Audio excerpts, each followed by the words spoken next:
This video is brought to you by AKSIAS.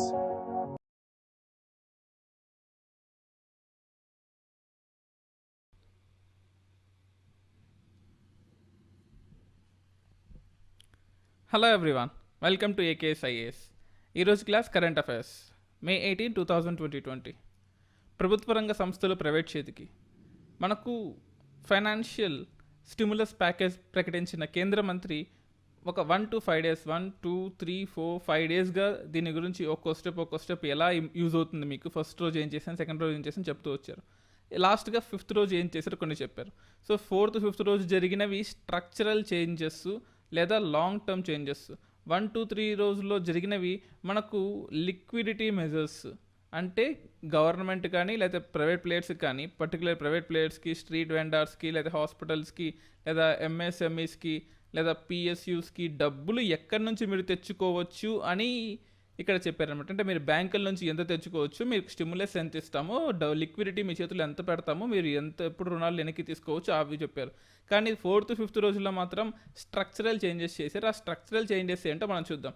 అందులో ఒక structural change privatisation. So ఈ ప్రైవేటైజేషన్ని ఎలా చేయాలి, ఎలా చేశారని ఇక్కడ ఉంది. సో జనరల్గా మనకు 29%, 49%, 51%, 74% ప్రైవేట్ స్టేక్, పబ్లిక్ స్టేక్లో ఉంటుంది జనరల్గా. అంటే అది మనకు కంపెనీస్ యాక్ట్లో ఉంటుంది. సో ఇప్పుడు జరిగింది ఏంటి అంటే, మ్యాక్సిమం ప్రతి ఒక్క సెక్టార్లో రిఫార్మ్స్ని ఓపెన్ అప్ చేసి ప్రైవేట్ ప్లేయర్స్ వచ్చి కొనుక్కోవచ్చు, పబ్లిక్ స్టాక్స్ని ప్రైవేట్ ప్లేయర్స్ కొనుక్కోవచ్చు.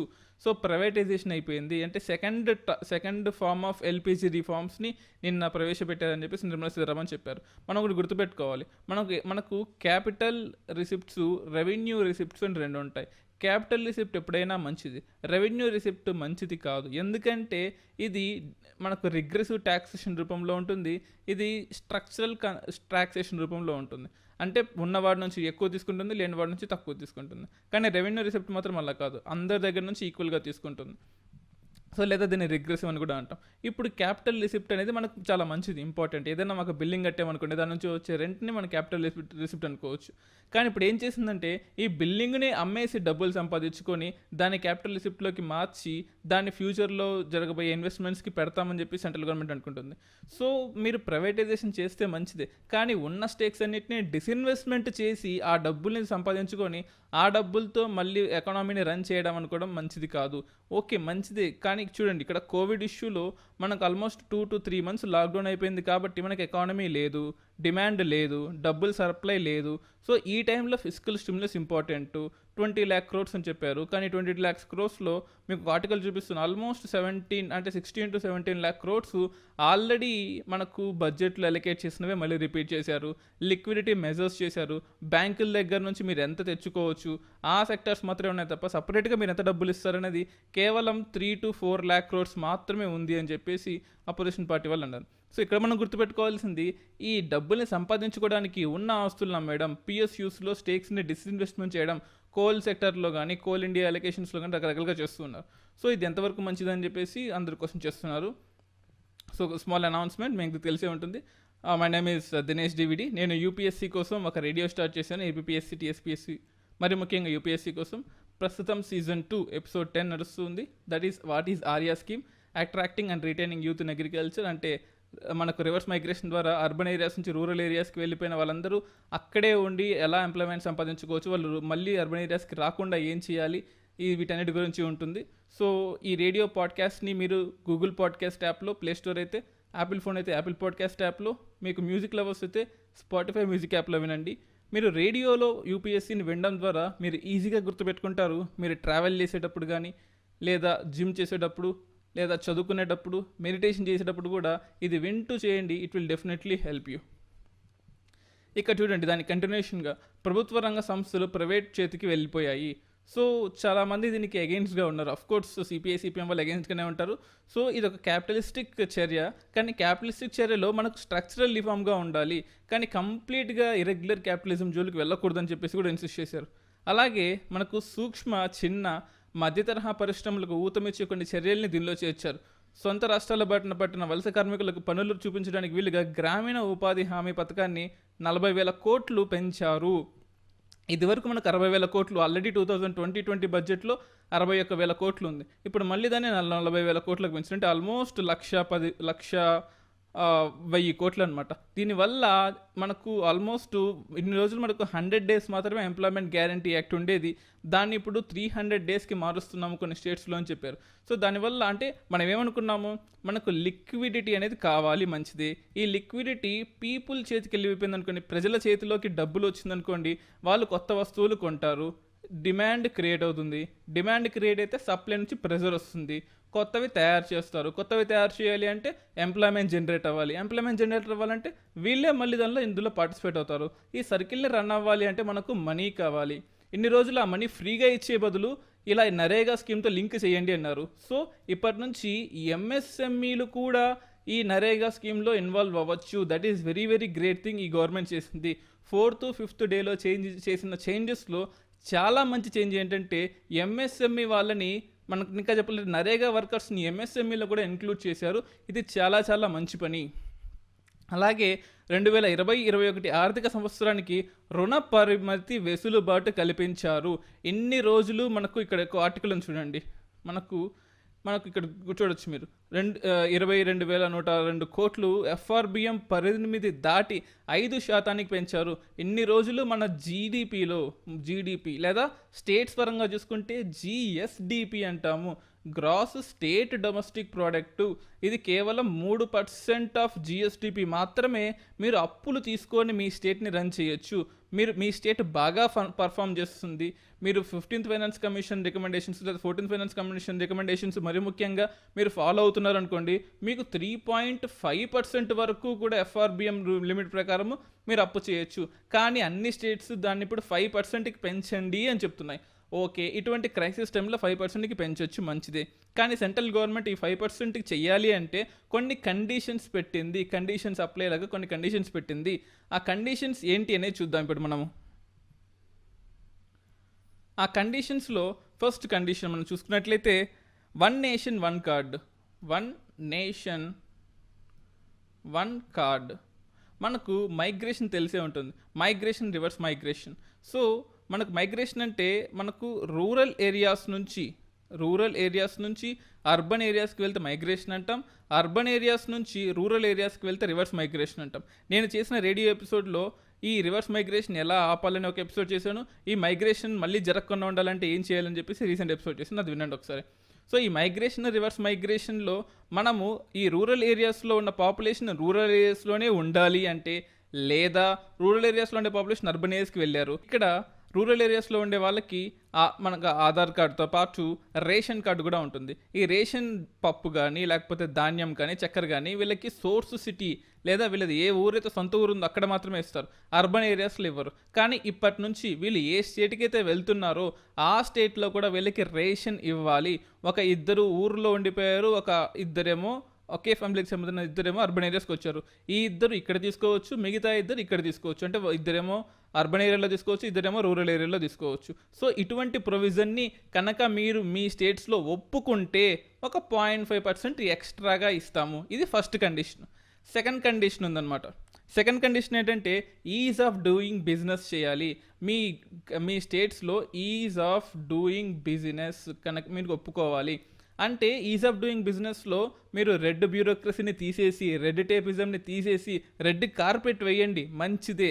కానీ ఇప్పుడు సెంట్రల్ గవర్నమెంట్ చెప్పిన కొన్ని కండిషన్స్ ఏంటంటే మీరు మీ స్టేట్ లేబర్ లాస్ని తీసేయాలి. ఆల్మోస్ట్ 200 స్టేట్ లేబర్ లాస్ ఉన్నాయి, వాటన్నిటినీ తీసేయాలి.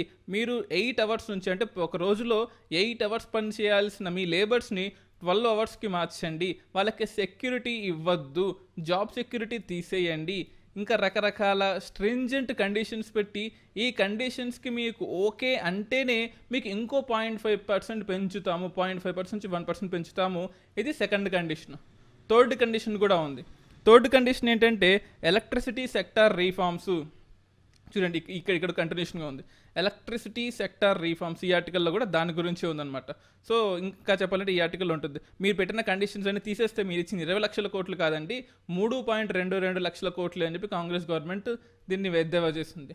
సో ఇక్కడ మనం గుర్తుపెట్టుకోవాలి. థర్డ్ కండిషన్ మీకు చెప్తాను. థర్డ్ కండిషన్ ఏంటంటే ఈ కరోనా టైంలో మనకు వచ్చిన third condition electricity sector reforms. మీకు తెలిసే ఉంటుంది, డ్రాఫ్ట్ ఎలక్ట్రిసిటీ అమెండ్మెంట్ బిల్ 2020. ఈ బిల్ ప్రకారము జూన్ 5 లోపల, అంటే మనకు మాన్సూన్స్ వచ్చే రోజు, జూన్ 5 ఎందుకు పెట్టారంటే అదే పనికి మనకు మాన్సూన్స్ వచ్చే రోజు. సో జూన్ 5 లోపల మీ రికమెండేషన్స్ని, మీ అబ్జెక్షన్స్ని చెప్పండి. మీరు ఈ అమెండ్మెంట్ని కనుక ఒప్పుకుంటేనే మీకు ఇంకో 0.5%ని పెంచుతాము, మీరు తీసుకునే అప్పు శాతాన్ని ఇంకో 0.5% పెంచుతాము. ఇందులో మనకు ఒక మతలబ్ కూడా ఉంది. మీకు ఆల్రెడీ చెప్పాను డ్రాఫ్ట్ ఎలక్ట్రిసిటీ అమెండ్మెంట్ బిల్ యొక్క నష్టాలు కష్టాలు ఏంటి అని చెప్పేసి.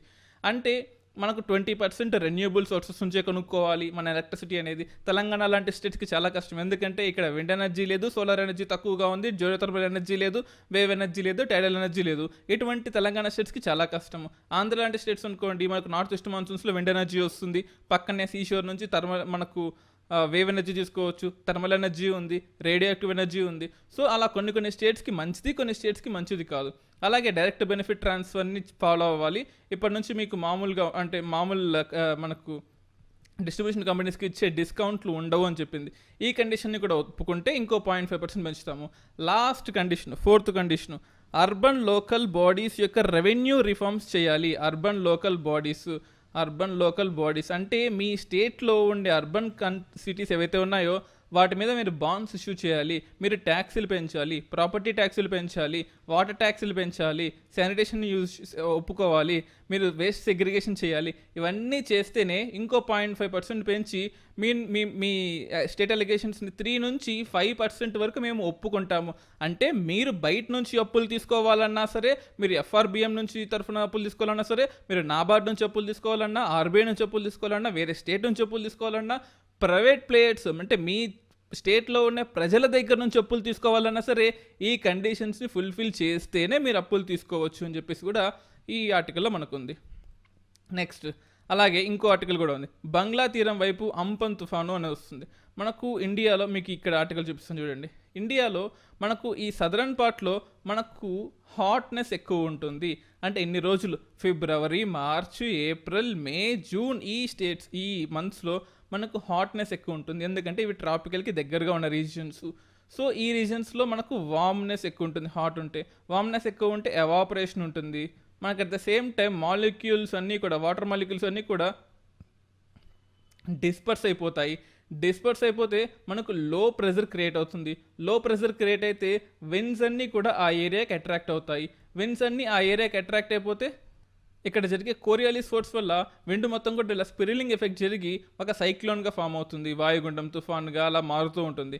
అలా జరిగిన ఒక తుఫానే ఇప్పుడు మనకు ఈ అంఫన్ తుఫాను. ఇది ముఖ్యంగా ఈ బే ఆఫ్ బెంగాల్లో ఉంటుంది. బే ఆఫ్ బెంగాల్లో ఎందుకు ఎక్కువ తుఫాన్లు వస్తాయి, అరేబియన్ సీలో ఎందుకు రావు అని మీరు అడగచ్చు. ఇది బే ఆఫ్ బెంగాల్, ఇది అరేబియన్ సీ చాలా open sea, bay of Bengal చాలా క్లోజ్డ్ సీ, చిన్న సీ అనమాట. క్లోజ్డ్ సీలో హీట్ ఎక్కువ ఉంటుంది కాబట్టి లో ప్రెషర్ ఎక్కువ ఉంటుంది, సైక్లోన్స్ ఎక్కువ వస్తాయి. అరేబియన్ సీలో మనకు వ్యాస్ట్ సీ కాబట్టి టెంపరేచర్ తక్కువగా ఉంటుంది, పెద్ద సైక్లోన్స్ రావన్నమాట.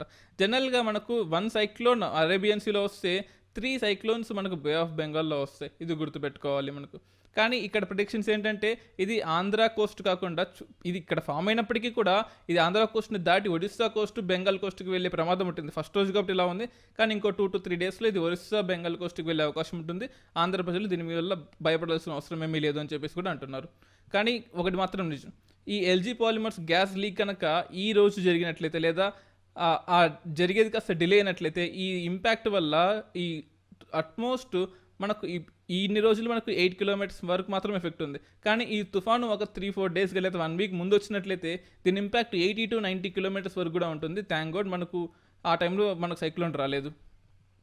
సో నెక్స్ట్ ఇంకో ఆర్టికల్ కూడా మనకు ఈనాడులో ఉంది. ఈ ఉద్దీపన సరిపోతుంది మీకేమో కేవలం 20 లక్షల కోట్ల ప్యాకేజ్ అని చెప్పారు.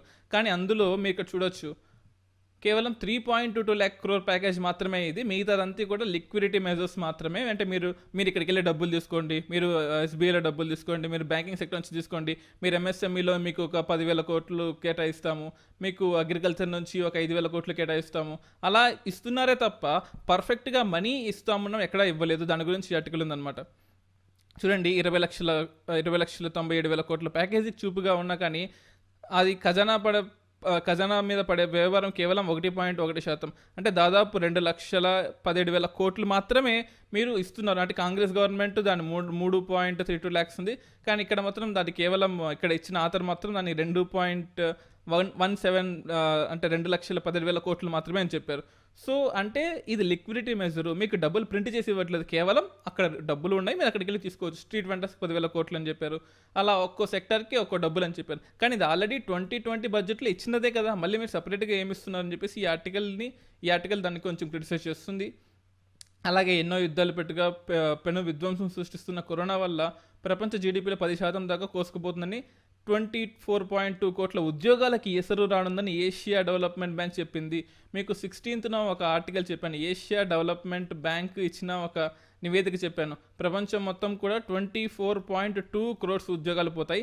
అందులో ఇండియాలో almost 20-25% of the employment rate తగ్గిపోతుంది, అంటే అన్ఎంప్లాయ్మెంట్ రేట్ పెరిగిపోతుంది. ఇది చాలా చాలా నష్టము.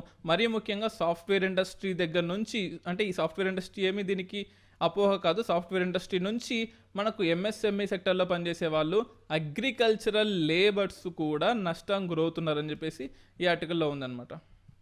నెక్స్ట్ ఇంకో ఆర్టికల్ ఏంటంటే ఆరోగ్యానికి సోపానం. మనకు ఈ కరోనా క్రైసిస్ లాంటి టైంలో మనకు ప్రోటీన్ ఫుడ్ కావాలి, కార్బోహైడ్రేట్ కాదు. అంటే మనం రైస్ కన్నా కూడా పల్సెస్, సిరిల్స్, ఈ ఫుడ్ని మనం తీసుకోవాలి. మనం ఈ ఫుడ్ని వదిలేసి రైస్ మాత్రమే తీసుకుంటున్నాం, దీనివల్ల మనకు ఉపయోగం ఏమీ లేదు. సో మనము మీట్ని కానీ లేకపోతే ఫిషెస్ని కానీ, లేదా మనకు ఫైబర్ కలిగిన food, pulses, cereals, saturated fatty acids ఉన్న ఫుడ్ని తీసుకోవాలి. అంటే జంక్ ఫుడ్ని తీసుకోవద్దు, రైస్ని తీసుకోవద్దు. దీనివల్ల టెంపరీ యూజ్ తప్ప పర్మనెంట్ యూజ్ లేదు. మీరు సిట్రస్ ఫ్రూట్స్ని తీసుకోండి. మీకు రెసిస్టివిటీ పెరగాలి అంటే you have to go for ఇటువంటి టైప్ ఆఫ్ ఫుడ్ని తీసుకోవాలి. అలాగే మీరు గమనించే ఉంటారు, గత 2 to 3 monthsగా మిడ్ డే మీల్ స్కీమ్ మనకు ఇంప్లిమెంట్ అవ్వట్లేదు. So mid day meal implement అవ్వట్లేదు, ఫుడ్ సెక్యూరిటీ స్కీమ్ ఇంప్లిమెంట్ అవ్వట్లేదు. చాలా రాష్ట్రాల్లో 5 రూపాయల భోజనము, 2 రూపాయల భోజనం ఉన్నవి, అవి ఇంప్లిమెంట్ అవ్వట్లేదు. దానివల్ల ఫుడ్ సెక్యూరిటీకి థ్రెట్ వచ్చింది. సో దీన్ని అడ్డుకోవాలి అంటే గవర్నమెంటే ఫ్రీ ఫుడ్ అందరికీ ఇవ్వాలి. అలా ఇస్తే తప్ప చిరుతిళ్ళు తీసుకోవద్దు, పౌష్టికాహారం మాత్రమే తీసుకోవాలి. అలాగే ఇక్కడ కూడా ఉంది, ఆల్రెడీ మహిళల్లో రక్తహీనత ఉంది, మెటర్నల్ మోర్టాలిటీ ఉంది, చైల్డ్ మోర్టాలిటీ ఉంది, రకరకాల మోర్టాలిటీస్తో ఇండియా ఆల్రెడీ సతమతం అవుతున్న టైంలో, ఈ టైంలో మీరు మిడ్ డే మీల్ స్కీమ్ పోయింది, మనకు ఆశా వర్కర్లు ఇచ్చే మిడ్వైఫ్లు ఇచ్చే ప్రోటీన్ ఫుడ్ పోయింది. అలా రకరకాలుగా అన్నీ పోవడం ద్వారా మీరు కరోనా మీద కాన్సన్ట్రేట్ చేస్తున్నారు తప్ప స్ట్రక్చరల్ రిఫార్మ్స్ కూడా అయితే, అంటే under the ground protein supply అనేది కంప్లీట్గా ఆగిపోయింది అని చెప్పేసి, దానికి కావాల్సిన ఏమేం చేయాలని చెప్పేసి ఇక్కడ క్లియర్గా ఉందన్నమాట. సో మనం WHO స్టాండర్డ్స్ ప్రకారము మనం ప్రతి ఒక్కరికి మనకు ఎంతకాడికి మనం 2200 క్యాలరీస్ ఫుడ్, 2500 క్యాలరీస్ ఫుడ్ అని చూస్తున్నాం తప్ప దానిలో ప్రోటీన్ కంటెంట్ ఎంత ఉందని చూడట్లేదు. అది కనుక మనం రెక్టిఫై చేయగలిగితే మనకు ఈ corona crisis, second wave of corona crisis నుంచి మనం బాగుపడచ్చు అని చెప్పేసి ఈ ఆర్టికల్. నెక్స్ట్ ఇంకో article, discontinue free power for farmers says centre. ఇన్ని రోజులు మీకు లాస్ట్ క్లాస్లో చెప్పాను, generators, distributors and at the same time మనకు మధ్యలో ట్రాన్స్మిటర్స్ కూడా ఉంటారు. జనరేటర్స్ జెన్కో, ట్రాన్స్కో, డిస్కమ్ అని కూడా అంటారు. సో జనరేషన్ చేసేవాళ్ళు, ట్రాన్స్మిషన్ చేసేవాళ్ళు. జనరేషన్ చేసే వాళ్ళ ప్రాబ్లం ఏంటంటే మనకు సరైన ఇది కంప్లీట్లీ డిఫరెంట్ టాపిక్ అయిపోతుంది. మనకు రిసోర్సెస్ లేకపోవడము, లేదా ప్రాజెక్ట్స్లో గొడవలు, లేదా నేషనల్ గ్రీన్ ట్రిబ్యునల్ పర్మిషన్లు ఇవ్వలేకపోవడము, లేదా నేపాల్లో మనకు నేపాల్ కానీ, ఇండియా, భూటాన్ కానీ ఇటువంటి ఏరియాస్లో మనం చాలా ప్రాజెక్ట్స్ కట్టాము, వాటన్నిటి మీద ఉంటుంది. ట్రాన్స్మిషన్ కంపెనీస్లో మనం గుర్తుపెట్టుకోవాల్సింది ఆల్మోస్ట్ 30% ఆఫ్ లాసెస్ అన్నీ కూడా మనకు వైర్లో ట్రాన్స్మిషన్ లాస్లో ఉంటుంది. డెవలప్డ్ దేశాల్లో కేవలం ఇది 5% మాత్రమే ఉంది. యుగాండా లాంటి దేశాల్లో కూడా కేవలం 22% మాత్రమే ఉంది. కానీ ఇండియాలో మాత్రం 30% లాసెస్ ఉంది. ఇక్కడ మనం మాట్లాడేది పోయి డిస్ట్రిబ్యూషన్ కంపెనీస్ గురించి. అంటే మనకి ఏపీపీటీసీడీఎల్ అలాగే టీఎస్పీడీసీఎల్ అంటే మనకు ఎలక్ట్రిసిటీ బిల్ జనరేట్ చేసే ఈ డిస్ట్రిబ్యూషన్ కంపెనీస్. సో ఇన్ని రోజులు డిస్ట్రిబ్యూషన్ కంపెనీస్ మనకు డిస్కౌంట్ల రూపంలో మనకు కొంచెం బిల్లుని డిస్కౌంట్ చేసి, అంటే మనకు ఫర్ ఎగ్జాంపుల్ 5 రూపీస్ మనం యూనిట్కి ఛార్జ్ చేయాల్సింది కేవలం 3 రూపీస్, లేకపోతే ఒక్కో టైప్ ఆఫ్ అంటే మనకు బడ్జెట్ అలికేషన్స్ రూపంలో కానీ ఫార్మర్స్కి అయితే 1 రూపీ లేదా 1.5 రూపీ, లేదా కొన్ని సోషల్ అంటే సోషల్ సెక్టర్ పర్సన్స్కి 3 రూపీస్ అలా ఇచ్చుకుంటూ పోతుంది. కానీ ఇప్పటి నుంచి మీరు 5 రూపీసే ఛార్జ్ చేయాలి.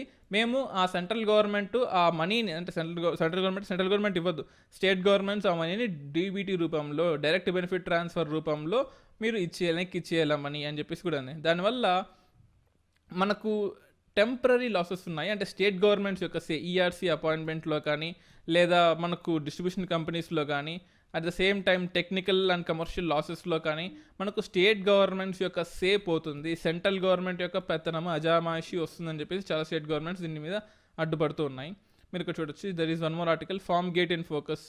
అలాగే ఈ 5th రోజు జరిగిన ఇంకో చేంజ్ ఏంటంటే ఎసెన్షియల్ కమోడిటీస్ యాక్ట్ని మనం మార్చాము. ఇన్ని రోజులు ఏంటంటే మీ డిస్టిక్లో ఉండే ఏపీఎంసీ, ఫర్ ఎగ్జాంపుల్ ఇది మీ డిస్టిక్ అనుకోండి, ఇక్కడ ఒక విలేజ్ ఉంది, ఆ పక్కన ఇంకో డిస్ట్రిక్ట్ ఉంది, ఇక్కడ ఇంకో డిస్ట్రిక్ట్ హెడ్ క్వార్టర్ ఉంది, ఇక్కడ ఇంకో విలేజ్ ఉంది. అంటే ఈ విలేజ్లో పండించిన పర్సన్ ఖచ్చితంగా ఫర్ ఎగ్జాంపుల్ ఇది డిస్ట్రిక్ట్ హెడ్ క్వార్టరు, ఇది ఇంకో డిస్ట్రిక్ట్ హెడ్ క్వార్టరు, ఇది విలేజ్ 1, ఇది విలేజ్ 2. విలేజ్ 2లో ఉన్న పర్సన్ ఈ డిస్ట్రిక్ట్ హెడ్ క్వార్టర్కి వెళ్ళాలి. విలేజ్ 1లో ఉన్న పర్సన్ కూడా ఈ డిస్ట్రిక్ట్ హెడ్ క్వార్టర్ కన్నా తన ఓన్ డిస్ట్రిక్ట్ హెడ్ క్వార్టర్కి ఉన్న ఏపీఎంసీకి వెళ్ళి అమ్ముకోవాలి. దానివల్ల ట్రాన్స్పోర్టేషన్ లాసెస్ ఉన్నాయి, దానివల్ల డిస్ట్రిబ్యూషన్ లాసెస్ ఉన్నాయి, దానివల్ల స్టోరేజ్ లాసెస్ ఉన్నాయి, ట్రాన్స్పోర్టేషన్ లాసెస్, రకరకాలుగా ప్రాబ్లమ్స్ ఉన్నాయి. అట్ ద సేమ్ టైం ఈ పర్టికులర్ ఏపీఎంసీలో ఒక రేటు ఫిక్స్ చేయొచ్చు. ఈ పర్టికులర్ ఏపీఎంసీలో అంటే అఫ్కోర్స్ ఎసెన్షియల్ కమోడిటీస్ యాక్ట్లో మనకు కొన్ని గూడ్స్ ఉన్నాయి, ఎంఎస్పి ఆల్రెడీ డిక్లేర్ చేసినాం అనుకోండి, ఆ ఇచ్చిన ఎంఎస్పికి మాత్రమే అమ్ముకోవచ్చు. లేదా ఎంఎస్పి కన్నా ఎక్కువ అమ్మాలన్నా కానీ ఇది ఏపీఎంసీని బట్టి, ఒక్కో మార్కెట్ యార్డ్ని బట్టి డిసైడ్ అవుతూ ఉంటుంది. కానీ ఇప్పటి నుంచి ఈ ఏపీఎంసీ అన్నిట్లో, అంటే మనకు అగ్రికల్చర్ అనేది మనకు స్టేట్ సబ్జెక్టే, కానీ స్టేట్ సబ్జెక్ట్ అయినప్పటికీ సెంటర్లా కొంచెం ప్రైవేట్ అవుతుంది. ఎందుకంటే అగ్రికల్చర్లో సెంటర్ కూడా దీన్ని కొన్ని రిఫార్మ్స్, కొన్ని రికమెండేషన్స్ ఇస్తుంది. కాబట్టి ఇప్పటి నుంచి ఏపీఎంసీలు అన్నిటికీ ఒక సెంట్రల్ లా చేస్తాము. ఆ సెంట్రల్ లా ప్రకారము మీకు స్టేట్ ఏపీఎంసీల యొక్క పవర్ తగ్గిపోతుంది. అంటే మీ మీ మీ డిస్టిక్లోనే కాకుండా ప్రపంచం, ఇండియాలో ఉన్న ఏ ఏపీఎంసీలో అయినా సరే మీరు ఈ నామ్ ద్వారా మీరు అమ్ముకోవచ్చు. అంటే మీ ఏపీఎంసీ పర్మిషన్ తీసుకోవాల్సిన అవసరం లేదు, ఇండియా మొత్తంలో ఎక్కడైనా మీరు అమ్ముకోవచ్చు. లేదా ఇంకో ఆప్షన్ కూడా ఇచ్చింది మీకు, ఇది చూడండి, ఇక్కడ నుంచి ఎసెన్షియల్ కమోడిటీస్ యాక్ట్ని సవరించడం వల్ల కొన్ని ప్రమాదాలు కూడా ఉన్నాయి. ఆ ప్రమాదాలు ఏంటి అంటే, ఫర్ ఎగ్జాంపుల్ మీరు ప్రైవేట్ ప్లేయర్స్ని ఇంట్రడ్యూస్ చేశారు. ప్రైవేట్ ప్లేయర్స్ వచ్చి ఒక ఫార్మర్ దగ్గర డైరెక్ట్గా కొనుక్కోవచ్చు. జనరల్గా ఏంటంటే ఆ ఏపీఎంసీ పర్మిషన్ కావాలి. ఆ ఏపీఎంసీ పర్మిషన్ లేకుండా నేను వెళ్ళి ఒక ఫార్మర్ దగ్గర కొనుక్కుంటే అది కేసు అయ్యే అవకాశం కూడా ఉంటుంది కొన్ని ఏపీఎంసీస్లో, అన్ని ఏపీఎంసీస్ కాదు. సో ఇప్పటి నుంచి ఏపీఎంసీల పర్మిషన్ అవసరం లేదు, ఫార్మర్ డైరెక్ట్గా ప్రైవేట్ ప్లేయర్స్ నుంచి కొనుక్కోవచ్చు సెక్టర్ పెట్టారు. కానీ private players lean time, lean season లేదా సర్ప్లస్ సీజన్ని బట్టి వాళ్ళు డిమాండ్లో ఫ్లక్చువేషన్స్ చేస్తారు. దానివల్ల ఫార్మర్స్కి నష్టం వచ్చే అవకాశం ఉందని చెప్పేసి కూడా ఏపీఎంసీ యాక్ట్, మనకు ఏపీఎంసీ యాక్ట్లో ఉండే అమెండ్మెంట్స్కి చెప్తున్నాయి. అలాగే తగినంత కోల్డ్ స్టోరేజ్ సదుపాయాలు లేకపోవడం వల్ల పంటల కోత నష్టాల ద్వారా రైతులు మరియు వ్యవసాయ ఆర్థిక వ్యవస్థపై అధిక ధర కొనసాగుతుంది. ముఖ్యంగా పాడైపోయే అవకాశం కూడా ఉంది, ఇది గుర్తుపెట్టుకోవాలి. అలాగే సూక్ష్మ ఆహార సంస్థల లాంఛనీయ ప్రారంభించడానికి మినిస్టర్ ఆల్మోస్ట్ 10,000 కోట్లు ఇచ్చారు. అంటే మైక్రో, స్మాల్ అండ్ మీడియం ఎంటర్ప్రైజెస్లో మనకు ఫుడ్ ప్రాసెసింగ్ ఇండస్ట్రీస్ కోసం ఆల్మోస్ట్ 10,000 కోట్లు ఇచ్చారు. కానీ ఇది ఏమాత్రం సరిపోదు, దీనికి ఇంకో 10 లక్షల కోట్లు ఇచ్చినా సరే ఈ అమౌంట్ అనేది సరిపోదు. ఫుడ్ ప్రాసెసింగ్ ఇండస్ట్రీకి ఇంకా ఎక్కువ కావాలి. గ్రామీణ ప్రాంతంలో లాక్డౌన్ తీవ్రతం చేసిన తర్వాత బాధ నుంచి తక్షణ ఉపశమనం ఇవ్వడం కంటే ప్యాకేజీ దీర్ఘకాలంగా ఎక్కువ ప్రయోజనకరంగా ఉంటుందని చెప్పేసి అంటున్నారు. కానీ అంటే ఇక్కడ ఇచ్చిన ఆర్టికల్ దీన్ని క్రిటిసైజ్ చేస్తూ ఉంది. గ్రామీణ ప్రాంతాల్లో లాక్డౌన్ వల్ల ఎకనామిక్ యాక్టివిటీస్ అన్ని ఆగిపోయినాయి. సో దాని నుంచి మీరు రిలీఫ్ కావాలి అంటే టెంపరీ, అంటే మీరు పర్మనెంట్ ఇవ్వండి, తప్పులేదు, ఏపీఎంసీలో చేంజెస్ చేయండి. కానీ టెంపరీగా ఈ చేంజెస్ని కనుక మీరు చేయకపోతే నష్టం చేజారుతుంది. అలాగే ప్రోటీన్స్, సిరిల్స్, పల్సెస్ని, ఆయిల్ సీడ్స్ని, అట్ ద సేమ్ టైం తినదగిన నూనెలు, ఉల్లిపాయలు మరియు బంగాళాదుంపలు నియంత్రించడం ద్వారా 1955 పాతకాలపు ఎసెన్షియల్ కమోడిటీస్ యాక్ట్లో సవరణలు చేసినట్టే. సో ఎసెన్షియల్ కమోడిటీస్ యాక్ట్ 1955ని మేము అమెండ్మెంట్ చేస్తున్నాము. అమెండ్మెంట్ చేయడం ద్వారా ఇప్పుడు ఈ పల్సెస్ని, సిరిల్స్ని, ఆయిల్ సీడ్స్ని మీ ఇష్టం వచ్చిన వాళ్ళకి అమ్ముకోవచ్చు. మీ ఏపీఎంసీలో అమ్మాలని రూల్ ఏమీ లేదు. ఈ నామ్ సాఫ్ట్వేర్ని డౌన్లోడ్ చేసుకొని రిజిస్టర్ చేసుకొని మీ సాయిల్ హెల్త్ కార్డ్ని అప్లోడ్ చేసి మీ ఇష్టం వచ్చిన చోట అమ్ముకోవచ్చు. భవిష్యత్తులో ద్రవ్యోల్బణ ఆహార పెరుగుదలపై ప్రమాదంలో ఆహార ధాన్యాల కోసం సడలింపు నిధి కూడా ఉంటుంది. అంటే మనకు ప్రైస్ స్టెబిలైజేషన్ ఫండ్ అని కూడా అంటాము. ఈ ప్రైస్ స్టెబిలైజేషన్ ఫండ్ ద్వారా మీ జరిగిన, అంటే మీకు ఆ టైంలో లీన్ సీజన్లో కానీ సర్ప్లస్ సీజన్లో కానీ జరిగిన ఫ్లక్చుయేషన్స్కి కాపాడుతుంది. రైతులకు రాష్ట్ర సరిహద్దుల్లో విక్రయించే స్వేచ్ఛను అనుమతించే కేంద్ర చట్టం ద్వారా ఏపీఎంసీ పాలన దాటివేయడం ప్రయత్నిస్తుంది. సో రాష్ట్ర సరిహద్దులు అంటే ఒక స్టేట్లో కమోడిటీ ఇంకో స్టేట్లోకి పండించాలి, ఇంకో స్టేట్కి తరలించాలి అంటే స్టేట్ గవర్నమెంట్స్ పర్మిషన్ తీసుకోవాలి. కానీ ఇప్పటి నుంచి అది అక్కర్లేదు, ఏ స్టేట్కైనా తీసుకెళ్ళిపోవచ్చు. ముందస్తు విత్తనాల ఒప్పందంలోకి ప్రవేశించడానికి రైతులకు ఫ్రేమ్వర్క్, ఇది ఆఫ్ టేక్ వాల్యూమ్ మరియు ధరల గురించి వారికి భరోసా ఇవ్వడానికి సహాయపడుతుంది. సో ఇది కూడా మనకు చాలా important. Next, where is health in stimulus package. మీరు ప్యాకేజ్ ఇచ్చారు సరే, కానీ ఈ రోజుకి కూడా రాష్ట్రాల్లో కేవలం 1.1 లేదా 1.08% మాత్రమే హెల్త్ మీద కాన్సన్ట్రేట్ చేస్తున్నారు. అంటే కరోనా క్రైసిస్ వచ్చిన ఇన్ని రోజులకి కూడా మీరు హెల్త్ మీద కాన్సన్ట్రేట్ చేయలేదు. ఇప్పటికీ ఎంఎస్ఎంఈలకి ఇచ్చారు, అగ్రికల్చర్లకి ఇచ్చారు, ఇండస్ట్రీస్కి ఇచ్చారు, ఇండస్ట్రీస్ డీరెగ్యులైజేషన్ చేశారు, ప్రైవేట్ సెక్టర్స్ రావచ్చు అని చెప్పారు, ఇస్రో లాంటి సంస్థల్లో ప్రైవేట్ వాళ్ళు రావచ్చు అని చెప్పారు. అన్నీ చెప్పినప్పటికీ కానీ హెల్త్ సెక్టర్ మాత్రం మీరు కాన్సన్ట్రేట్ చేయట్లేదు. ఇక్కడ ఒక ఫ్యాక్ట్ని చూడండి. ఇటీవల గణాంకాల ప్రకారం అన్ని ఆసుపత్రుల్లో 93% ప్రైవేట్ ఆసుపత్రుల్లో 93% అవే ఉన్నాయి. అట్ ద సేమ్ టైం బెడ్స్లో 64% ప్రైవేట్ బెడ్సే ఉన్నాయి. అండ్ వైద్యుల్లో కూడా 85% ప్రైవేట్ డాక్టర్సే ఉన్నారు. మరి ఎంతమంది ప్రైవేట్ హాస్పిటల్స్, ప్రైవేట్ డాక్టర్స్ ఉన్న టైంలో మీరు ప్రైవేటే అంటే మీరు యూ ఆర్ నాట్ కాన్సన్ట్రేటింగ్, అంటే మీరు ఇచ్చిన అలొకేషన్స్లో హెల్త్ సెక్టర్కి ఏమీ లేదు, రీసెర్చ్ అండ్ డెవలప్మెంట్కి ఏమీ చేయలేదు. సో కేవలం ప్రైవేట్ సెక్టర్ ఏమో ఇంత ఉంది, కానీ కేవలం గవర్నమెంట్ డాక్టర్స్ని, గవర్నమెంట్ వాటిని యూజ్ చేసుకుని మీరు కోవిడ్ని ట్రీట్ చేస్తూ ఉన్నారు. ప్రైవేట్ని యూజ్ చేసుకోవట్లేదు. కానీ దాన్ని యూజ్ చేసుకుంటే మనము మీకు ఎర్త్క్వేక్ గురించి తెలిసి ఉంటుంది. మనకు primary waves, secondary waves, transfers waves, PSCL అని 3 రకాల వేవ్ ఉంటాయి. ఫస్ట్ ప్రైమరీ వేవ్స్ వస్తాయి ఎర్త్క్వేక్లో, అంటే చిన్న ట్రూమర్ లాంటిది భూకంపంలో. సో అలా వచ్చినప్పుడు మనకు ఒక 2 to 3 minutes గ్యాప్ ఉంటుంది సెకండరీ వేవ్ వచ్చే ముందు. ఆ 2 to 3 minutes గ్యాప్లో మనం ఇళ్లలోంచి బయటకు వచ్చేయాలి. అంటే భూమి కూడా, నేచర్ కూడా మనకు వార్నింగ్ లాగా ఇస్తుంది అనమాట. సో ఒక చిన్న మూమెంట్ వచ్చి ఆ తర్వాత పెద్ద మూమెంట్ వస్తుంది. ఆ గ్యాప్లో మనము రెక్టిఫై అవ్వకపోతే మన సెకండరీ వేవ్స్లో అందరూ చనిపోతాం. అలాగే మనకు ఈ కరోనా క్రైసిస్ కూడా ప్రైమరీ వేవ్, ఇప్పుడు మనకు వచ్చింది ప్రైమరీ వేవ్, సెకండరీ వేవ్ మళ్ళీ రాబోతుంది. ఈ ప్రైమరీ సెకండరీకి మధ్యలో మనం రిఫార్మ్స్ చేయాలి. ఈ టైంలో రిఫార్మ్స్ చేయకపోతే మనం ఖచ్చితంగా సెకండరీ వేవ్లో చనిపోయే అవకాశం ఎక్కువగా ఉందని చెప్పేసి ఈ ఆర్టికల్ ఇన్సిస్ట్ చేసింది. మీకు చూడొచ్చు, May 16, 2020 చివరిలో భారతదేశం యొక్క నిరుద్యోగత 24% ఉంది. అంటే కరోనా క్రైసిస్ తర్వాత మనకు మేలో ఆల్మోస్ట్ 24% నిరుద్యోగత రేటు ఉంది. మిలియన్ల మంది వలస కార్మికులు తిరిగి రాష్ట్రానికి రావడం ద్వారా వైరస్ వ్యాప్తి చెందే ఉంటుందని బీహార్ లాంటి స్టేట్స్ ఇబ్బంది పడుతున్నాయి. సో మీకు ఆల్రెడీ చెప్పాను, కొన్ని మనకు అర్బన్ ఏరియాస్, రూరల్ ఏరియాస్ ఉన్నాయి. ఇప్పుడు అర్బన్ నుంచి రూరల్కి రివర్స్ మైగ్రేషన్ ద్వారా వెళ్ళిపోతున్నారు. ఇప్పుడు బీహార్ లాంటి స్టేట్స్లో, బీహార్ కానీ, ఉత్తరప్రదేశ్ కానీ, మనకు ఛత్తీస్గఢ్ కానీ వాళ్ళు మైగ్రేషన్ యాక్సెప్ట్ చేయట్లేదు. ఎందుకంటే ఆల్రెడీ వాళ్ళ దగ్గర ప్రైమరీ హెల్త్ సెక్టర్ చాలా అధ్వానంగా ఉన్నాయి. కానీ ఇప్పుడు కనుక ఆ రివర్స్ మైగ్రేషన్ వల్ల అందరూ వాళ్ళ సొంత ఊర్లకి వెళ్ళిపోతే అక్కడ వాళ్ళకి ప్రైమరీ హెల్త్ సెంటర్స్ లేకపోవడం వల్ల వాళ్ళకి సెకండరీ వేవ్ ద్వారా చాలామంది చచ్చిపోయే అవకాశం ఉంది, చాలామంది వైరస్ బారిన పడే అవకాశం ఉందని కూడా ఈ ఆర్టికల్ ఇన్సిస్ట్ చేస్తుంది. సో దాని గురించి ఇంకో ఆర్టికల్ అనమాట. అంటే ఇన్ని రోజులు మనకు రూరల్ ఏరియాస్ నుంచి అర్బన్ ఏరియాస్కి వెళ్ళిపోయినప్పుడు రూరల్ ఏరియాస్లో మనుషులందరూ తగ్గిపోయి మనం ఈ విలేజెస్ని గోస్ట్ విలేజెస్ కూడా అంటాం. అంటే ఒక్క మనిషి కూడా లేని విలేజెస్ని మనం గోస్ట్ విలేజెస్ అంటాం. ఇటువంటి గోస్ట్ విలేజెస్ మళ్ళీ లైఫ్ వచ్చింది గోస్ట్ విలేజెస్కి. చూడండి, pandemic brings Uttarakhand ghost hamlets to life. ఇలా అర్బనైజేషన్ అంటే అర్బన్ ఏరియాస్ నుంచి మళ్ళీ అందరూ రివర్స్కి రావడం ద్వారా ఈ రూరల్ ఏరియాస్లోకి లైఫ్ వచ్చింది మళ్ళీ అని చెప్పేసి చెప్పారు. దీని గురించి ఒక బుక్ కూడా ఉందండి ఇండియాలో, one of the famous book ఇండియాలో. So that is India moving, a history of migration అని మీరు అమెజాన్లో కానీ లేకపోతే ఏదైనా ఫేమస్ బుక్ స్టోర్లో కొనుక్కోండి. చాలా మంచి బుక్. సో మైగ్రేషన్ సంబంధించిన ప్రాబ్లమ్స్, ఎందుకంటే మీరు గమనించండి, మైగ్రేషన్ అనేది మనకు జనరల్గా ప్రతి ఇయర్ 2019లో వచ్చింది, 2018లో ఒక యూపీఎస్సీ క్వశ్చన్ వచ్చింది. ప్రతి సంవత్సరం యూపీఎస్సీలో మైగ్రేషన్ మీద ఒక 12.5 మార్కర్ క్వశ్చన్ ఉంటుంది. కానీ ఈ సంవత్సరం మైగ్రేషన్ మీద 2 months కంటిన్యూస్ కరెంట్ అఫైర్స్ వచ్చాయి. ఇటువంటి కేసెస్లో 12.5 మార్కర్ ఏంటంటే ఇంకో 5 పెట్టుకోండి పక్కన, అంటే మనకు ఒక ఎస్ఏ వచ్చే అవకాశం కూడా ఉంటుంది. సో మైగ్రేషన్ మీద 2020 మెయిన్స్లో ఖచ్చితంగా ఎస్ఏ వచ్చే అవకాశం 90% కూడా ఉంది. ఎందుకంటే యూపీఎస్సీని మనం అన్ప్రెడిక్టబుల్ సర్వీస్ కమిషన్ అంటాం, మనకు తెలియదు ఏం జరుగుతుందో. కానీ 90% అవకాశాలు ఉన్నాయి. సో ఈ అవకాశాలన్నింటినీ మీరు అందించుకోవాలి. ఈ 125 మార్క్స్ మీకు కావాలి అంటే సో చాలా బుక్స్ ఉన్నాయి, economic public weekly, economic and political weekly కానీ ఈ క్లాసెస్ని ఫాలో అవ్వండి. ఈ క్లాసెస్లో మైగ్రేషన్ గురించి చెప్తూ ఉంటాము. లేదా మ్యాగజైన్స్ చదవండి, లేదా ఈ బుక్ని కూడా చదవండి, ఇండియా మూవింగ్ అని చెప్పేసి.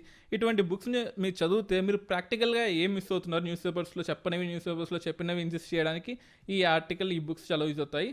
So this is all about current affairs for the day. My name is Dinesh TVD. Thank you everyone for listening to AKS IAS.